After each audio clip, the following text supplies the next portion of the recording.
அப்ப என் தம்பி கேக்குற கேள்விக்கு கரெக்டா பதில் சொல்லுவான். உன் பேர் என்ன? தேவர்மன். இங்க என்ன பண்ணும்? புலி யானை சேவல் கோழி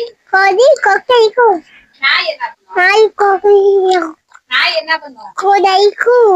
தங்க என்ன பாரு. நரி என்ன பண்ணும்?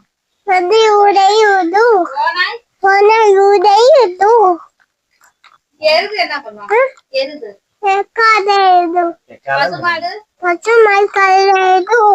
குரங்கு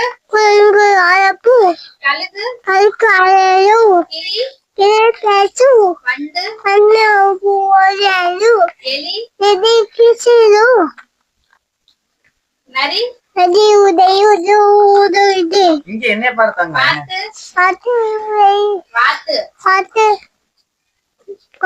கத்தும் எல்லாமே சொல்லிடுறாங்க. புலி. தேங்க்யூ. கை கொடு. தேங்க்யூ. கை தட்டு.